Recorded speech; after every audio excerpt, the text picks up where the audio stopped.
सियासी गर्मी अपने चरम पर है। पहले चरण का नामांकन खत्म हो गया है। जिनको पर्चा दाखिल करना था उन सभी उम्मीदवारों ने पर्चा दाखिल कर दिया।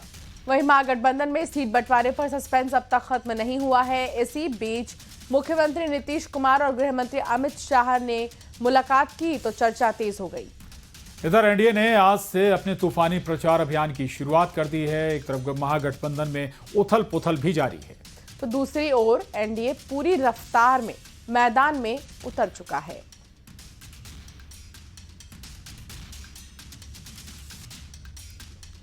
तो तैयारी जोरों पर है।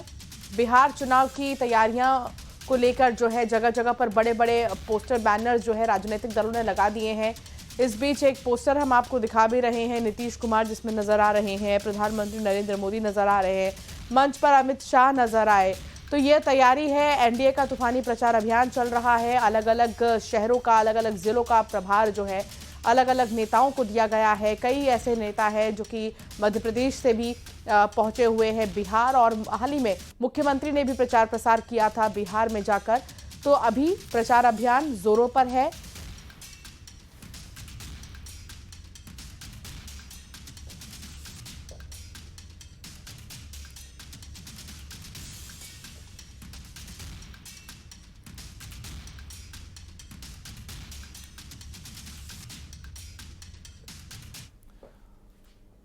चलिए आगे बढ़ेंगे। दिवाली से पहले एमपी में 5 लाख कर्मचारियों को खुशखबरी मिल सकती है। मंत्रालय में प्रमोशन को लेकर सुगबुगाहट शुरू हो गई है। इसको लेकर एक बड़ी बैठक हुई। बताया जा रहा है कि हाई कोर्ट के निर्देश पर मुख्य सचिव ने बैठक बुलाई थी। सभी विभागों के अपर मुख्य सचिव बैठक में शामिल हुए थे। सभी विभागों की रिपोर्ट तैयार कर ऑडिट की जाएगी। एमपी में लंबे वक्त से कर्मचारियों का प्रमोशन अटका है और ऐसे में अब कर्मचारियों को प्रमोशन मिलने की उम्मीद है। प्रमोशन में आरक्षण के मामले को लेकर सपाक्स और अजाक्स आमने सामने है।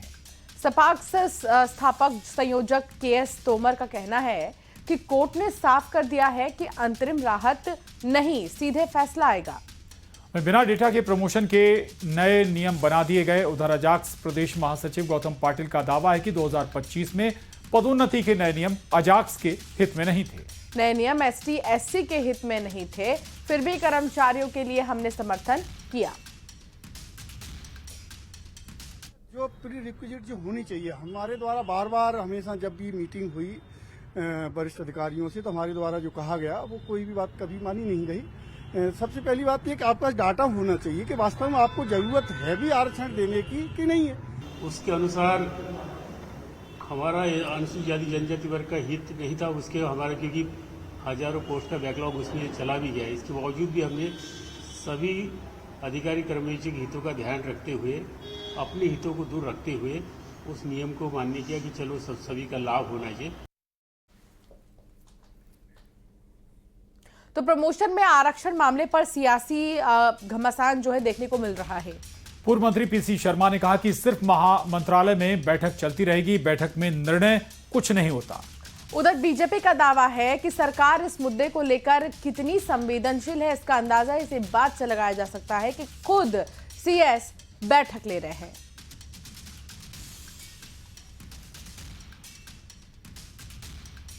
या तो इनका वकील समय है या ये सरकार चाहती नहीं है या बीजेपी चाहती नहीं है कि कर्मचारियों को प्रमोशन दिया जाए। प्रमोशन देने से उनकी तनख्वाह बढ़ेगी और तनख्वाह बढ़ेगी तो जो अतिरिक्त भार आएगा उससे बचना चाहते हैं। आप खुद समझिए कि जब मुख्य सचिव खुद बैठक ले रहे हैं तो माननीय मुख्यमंत्री जी की प्राथमिकता में कितनी सर्वोच्च प्राथमिकता ये विषय रखता है, ये दिखाता है।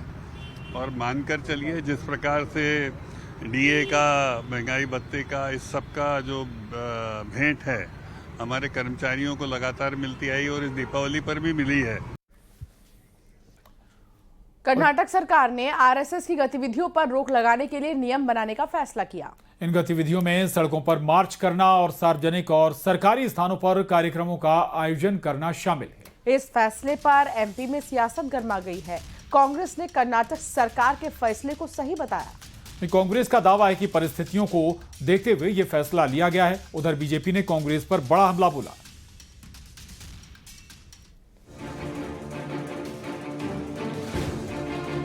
कर्नाटक सरकार ने आरएसएस की गतिविधियों पर रोक लगाने के लिए नियम बनाने का फैसला लिया है। ये फैसला कर्नाटक सरकार के मंत्री की ओर से लिखे गए पत्र के बाद लिया गया। कर्नाटक सरकार ने संघ की गतिविधियों में सड़कों पर मार्च करना, सार्वजनिक और सरकारी स्थानों पर कार्यक्रम का आयोजन करना शामिल है। साथ ही सरकार ने निर्देश दिया है कि सरकारी और सरकारी सहायता प्राप्त स्कूलों, सार्वजनिक मैदानों या फिर बाकी सरकारी संपत्तियों में आरएसएस की शाखाएं नहीं लगाई जानी चाहिए। कर्नाटक सरकार ने ये फैसला मंत्री प्रियांक खड़गे के लिखे गए पत्र के बाद लिया है। कर्नाटक सरकार के इस फैसले पर एमपी में सियासत गर्मा गई है। कांग्रेस ने कर्नाटक सरकार के फैसले को सही बताया है। कांग्रेस का दावा है कि परिस्थितियों को देखते हुए ये फैसला लिया गया है। उधर बीजेपी ने कांग्रेस पर बड़ा हमला बोला। बीजेपी का आरोप है कि आरएसएस राष्ट्रव्यापी सामाजिक संगठन, आरएसएस पर किसी प्रकार का बैन नहीं लग सकता है। आरएसएस पे बैन तो महात्मा गांधी जी की जब हत्या हुई थी तब भी सरदार पटेल ने लगाया था, और मैं सोचता हूँ कि उस समय की जो स्थितियाँ थी कर्नाटक में लगभग वैसी स्थितियाँ महसूस की मंत्रिमंडल ने। इमरजेंसी लगा के श्रीमती इंदिरा गांधी ने देख लिया है। राष्ट्रीय स्वयंसेवक संघ यहाँ के समाजव्यापी संगठन हो चुका है, उस पर किसी भी प्रकार से प्रतिबंध नहीं लग सकता है। कानून रूप से लग सकता है, समाज में वो प्रतिबंधित नहीं होगा। वो प्रयोग करके देख ले, उनको असफलता। कुल मिलाकर संघ के नाम पर एक नई बहस छिड़ गई है। बीजेपी ने इसको कर्नाटक सरकार और कांग्रेस पर हमला बोला। हालांकि कांग्रेस ने इस फैसले को सही बताया। आपको बता दें, ये कोई पहली बार नहीं जब संघ पर बैन लगाया जा रहा हो। पहले भी कई दफा ऐसा हो चुका है, हालांकि बाद में इसको हटाया भी गया। Bureau report, news 18।